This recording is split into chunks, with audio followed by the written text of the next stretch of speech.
breast milk leak ஆகிறது நம்ம ரொம்ப காமனாக ப்ரெக்னென்சியில் பார்ப்போம். கொலஸ்ட்ரம்ங்கிறது ரொம்ப ரொம்ப முக்கியமான அந்த ஒரு ஃபர்ஸ்ட் மில்க் நம்ம பேபிக்கு கொடுக்குற மில்க்.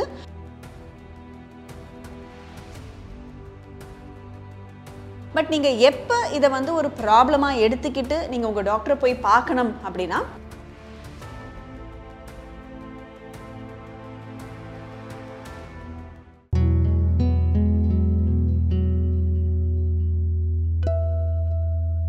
வணக்கம், நான் டாக்டர் மீனாட்சி பாலசுப்ரமணியன், மகப்பேறு மருத்துவர் from Kriya women's clinic in Adyar. Breast milk leak ஆகிறது நம்ம ரொம்ப காமனாக ப்ரெக்னென்சியில் பார்ப்போம். இது எதனால் வருது, எப்போ வருதுங்கிறத பற்றி பார்க்கலாம். ஸோ காமனாக பார்த்தீங்கன்னா அந்த ஒரு தேர்ட் ட்ரைமஸ்டர் ஆஃப் ப்ரெக்னென்சி, அதாவது ஒரு 7-8 மாதம் கழித்து இருக்கிற நேரத்தில் நம்மளுக்கு அந்த ஒரு பிரெஸ்ட் மில்க், அதாவது சில பேருக்கு அது எப்படி லீக் ஆகும் அப்படின்னு பார்த்தீங்கன்னா, ஒரு ஃப்ராங்காக ஒரு மில்க் மாதிரியே சில பேருக்கு இருக்கலாம், இல்லை சில பேருக்கு வந்து ஒரு கலர்லெஸ் ஃப்ளூயிட் மாதிரி வரலாம். நிறைய பேர் வந்து அந்த அவங்களோட ட்ரெஸ்ஸில் வந்து அந்த ட்ரைடு மில்கோட அந்த ஒரு ஃப்ளேக்ஸ் மாதிரி பார்ப்பாங்க, இல்லைனா சில பேருக்கு அந்த ஒரு வெட்னஸ் மாத்திரம் தான் இருக்கும். ஸோ இது காமனாக, இதனால வேறு எதுவும் இஷ்யூஸ் இருக்கா அப்படின்னு பார்த்தீங்கன்னா, இது ஒன்றும் பயப்படுறதுக்கான ஒரு விஷயம் கிடையாது. கொலஸ்ட்ரம், அதாவது அந்த பேபியோட ஃபஸ்ட்டு மில்க், அது ரொம்ப ரொம்ப முக்கியம். ஸோ அது நம்மளுக்கோட பிரெஸ்ட்டில் டெவலப் ஆக ஆரம்பிச்சிருச்சு அப்படிங்கிறதோட அர்த்தம் தான் இது.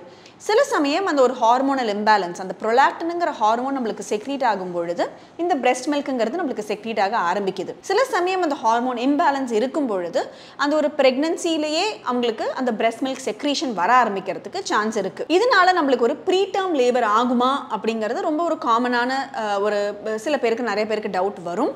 அதை பற்றி நம்ம பெருசாக பயப்பட வேண்டாம். பட் ரொம்ப ஃப்ராங்காக நிறைய மில்க் செக்ரீஷன் இருந்துட்டே இருந்துச்சுன்னா நீங்கள் உங்கள் டாக்டரை போய் பார்த்து அண்ட் உங்கள் பேபி மூவ்மெண்ட்ஸ் கவுண்ட்டையும் நீங்கள் கணக்கில் எடுத்து வச்சுக்கிறது வில் பி இம்பார்ட்டன்ட். ஸோ அப்படி இந்த பிரெஸ்ட் மில்க் இருந்துச்சுன்னா நீங்கள் மோஸ்ட் ஆனால் சில பேர் அதை ஸ்குவீஸ் பண்ணி அதை பார்த்துட்டே இருப்பாங்க. அந்த மாதிரி பார்க்காம இருக்கிறது ரொம்ப முக்கியம். அண்ட் நீங்கள் அந்த ஒரு அப்சார்பன் பேட், நிப்பிள் ஷீல்டு இல்லை அப்சார்பன் பேட் மாதிரி கிடைக்கும், அந்த மாதிரி பேட்ஸும் வச்சுக்கிட்டு நீங்கள் உங்களோட நார்மல் டே டு டே லைஃப்பை நீங்கள் லீட் பண்ணலாம்.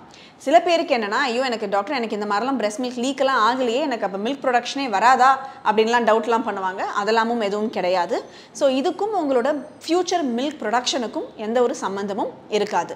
பட் நீங்கள் எப்போ இதை வந்து ஒரு ப்ராப்ளமாக எடுத்துக்கிட்டு நீங்கள் உங்கள் டாக்டரை போய் பார்க்கணும் அப்படின்னா, ரொம்ப எக்ஸசிவாக மில்க் செக்ரீட் ஆகிட்டு லீக் ஆகிட்டே இருக்குது, இல்லைனா அது வந்து ஒரு பிளட்டி டிஸ்சார்ஜ் மாதிரி ஒரு ரத்தம் கசிகிற மாதிரி இருக்குது, இல்லை ஒரு பஸ் மாதிரி சீழ் வச்ச மாதிரி இருக்குது, இல்லை பிரெஸ்ட் வந்து எங்கார்ஜ் ஆகி வலி எடுக்குது, ஒரு கட்டி மாதிரியோ இல்லை ஒரு ஸ்வெல்லிங் மாதிரியோ செவந்து போய் ரொம்ப ரெட்டாக இருக்குது பிரெஸ்ட்டு, அப்படின்னா இருந்ததுனாலும் நீங்கள் உங்கள் டாக்டரை இம்மீடியட்டாக போய் பார்க்கணும். கொலஸ்ட்ரம்ங்கிறது ரொம்ப ரொம்ப முக்கியமான அந்த ஒரு ஃபஸ்ட் மில்க் நம்ம பேபிக்கு கொடுக்குற மில்க்கு.